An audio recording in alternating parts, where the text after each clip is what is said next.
Hey guys, what is up and welcome to finally a new episode of the Did You Know series. This episode will be featuring Jhin. If you end up enjoying this video, then make sure to hit that like button, but let us not waste any more time and go right into the abilities. Something that took me a lot longer to realize than I feel like it should have, but Jhin's fourth shot with his regular auto attacks also deals % damage of the target's missing health as an execute, which is extremely strong. And this is something I feel like a lot of people forget about or just simply don't even realize that it does. Jhin's crit modifier is actually multiplicative, meaning he initially starts at 150% bonus crit damage rather than the usual 200%. And with Infinity Edge, it'll go up to 187.5% rather than 250%. However, interestingly enough, this modifier is not applied to his ultimate, which will act normally, so 200% base or 250% with Infinity Edge. Any attack speed slow debuff, so for instance a new Ice Ball, will not only affect Jhin's actual attack speed, but also his bonus attack damage gained from his passive. Jhin's W passive will only show up on an enemy target if certain conditions are met. If the ability is actually leveled up to begin with, if the enemy champion is within a certain range of Jhin, and as long as Jhin's W is not currently on over a 4-second cooldown remaining. If all of these conditions are met, then the W passive will be showing up on every enemy champion hit by either Jhin himself or his allies. Jhin's W passive can apply from allied damage that isn't abilities or auto attacks, so for instance something like a smite or an active item.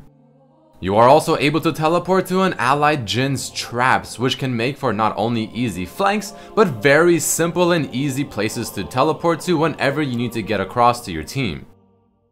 If an enemy champion walks over a trap that an allied champion is teleporting to, then both effects will happen simultaneously. The trap will activate its effects on the enemy champion and the allied champion will finish their teleport. As of somewhat recent, all champions in his E-trap will receive a W passive mark no matter who actually activated the traps. Jhin's Q ability will be blocked by Spell Shield no matter what bounce it is on, his W will also be blocked, his E will only block the actual damage part of the traps but not the activation, and all charges of his ultimate can be potentially blocked by one Spell Shield. Even though Jhin's Q, W, and his ultimate can all be blocked by Wind Wall, his E ability cannot, and the trap will simply fall to the floor right in front of the Wind Wall. Alright guys, let's next talk about some cool facts and lore about Jhin. Jhin is actually the first champion to be released in the year of 2016. The fantastic voiceover work for Jhin was done by someone named Quentin Flynn. At first, Jhin's concept was designed by Rex, who also designed Braum, but later on the concept went into the making of Kindred instead. Following this, Jhin was later reimagined and created by Gypsy Lord, who also made Vi, Echo, Gnar, and Jinx. The original idea behind Jhin was something as simple as needing a new marksman champion in the beginning of 2016. His development process lasted about half a year, which is almost twice as fast as it would normally take for a champion. Prior to Jhin's public announcement, a writer had used the name Jhin when answering a fan question, though he spelt it wrong, potentially intentionally, perhaps as a tease. On top of this, through the teasers of Jhin made with the champions dying, several references to Jhin and the word Deadeye were found within the code. During development, Jhin's passive used to do an insane amount more damage to the point where it apparently one-shot a Zed who had full HP, at which point I messaged Riot, told them that that is completely unacceptable, especially to Zed, and they changed it, Kappa. Part of Jhin's character design was inspired by Simo, a Finnish sniper who fought against the Soviet Union in the 1920s. He was nicknamed the White Death due to his white attire and suffered face disfiguration.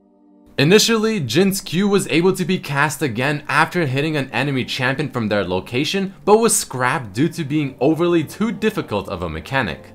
The name Jhin is very similar to the word Jinn in the Arabic language, which means demon or not human. Odin Schaefer, who did the narrative notes for Jin's champion preview, stated that he does not have any prosthetic limbs, even though it does seem as though he does. Apparently Jhin wears a black eel skin bodysuit with golden armor placed to handle the rifle's recoil. The big bump on Jin's shoulder is actually a Hextech mass accelerator which he uses for his ultimate to assemble his shoulder mounted cannon.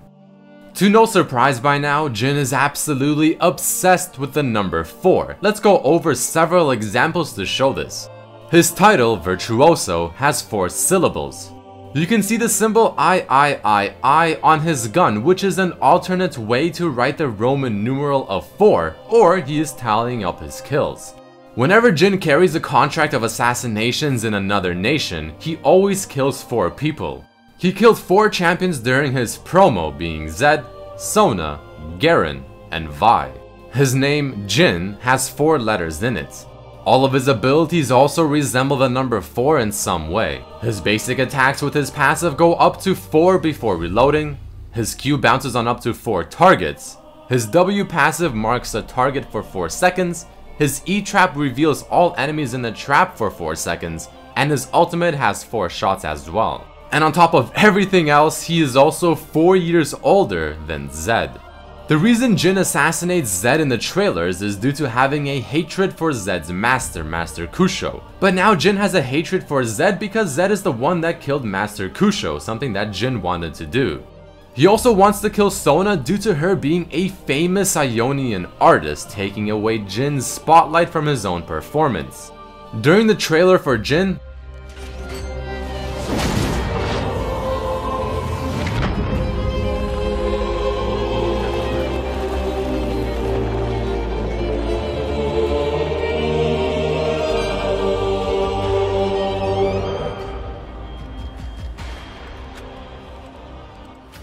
it seems extremely artistic, but it is a depiction of how Jhin views all of his killings and assassinations from his point of view.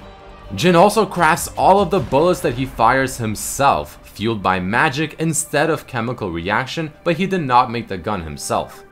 Apparently Jin's favorite food are dumplings, something completely random yet somewhat interesting to know.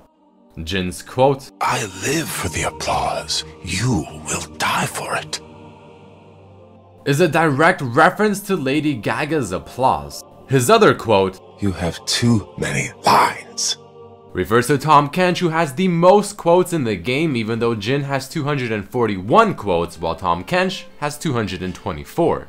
His quote, "Sing for me," references the Phantom of the Opera. And his quote, "They are puppets. I pull their strings, and then they dance," refers to Elisa's quote, "Pull the strings, watch them dance." However, Jhin also has some very interesting quotes in his High Noon Jhin skin. For instance, his quote in that skin, "I like the way you die, boy," is towards Teemo and is also referenced from Django Unchained. He has another reference to Django in this skin. "Kill Noxians and get paid for it. What's not to like?" Classic Jin's appearance was most likely inspired by Eric from Phantom of the Opera. His mask is also extremely similar to Slisk's face from RuneScape. High Noon Jhin shares this skin theme with Twisted Fates and Yasuo. This skin was actually what Jhin was going to be initially as his default skin and overall concept. But that right there is it for this episode of the Did You Know series. It has been quite some time since the last episode, so I do apologize. But if you did enjoy this one, then let me know by hitting that like button. Also make sure to share this with your friends, subscribe if you haven't, and check out my other videos as well. Again, I honestly do apologize for this one taking so long to be made. I mean, these do take a lot more work than most of my other videos. And I am trying to make room for many other videos that I just simply want to do. So that's pretty much the main reason as to why these don't come out as often as they used to. But depending on how well this video does, I will start considering to do these a bit more often. So again, if you did enjoy this and you want to see more Did You Knows coming more often, then just let me know by hitting the like button. But either way, I hope you guys did truly enjoy this one, and I hope to see you for the next video. Peace.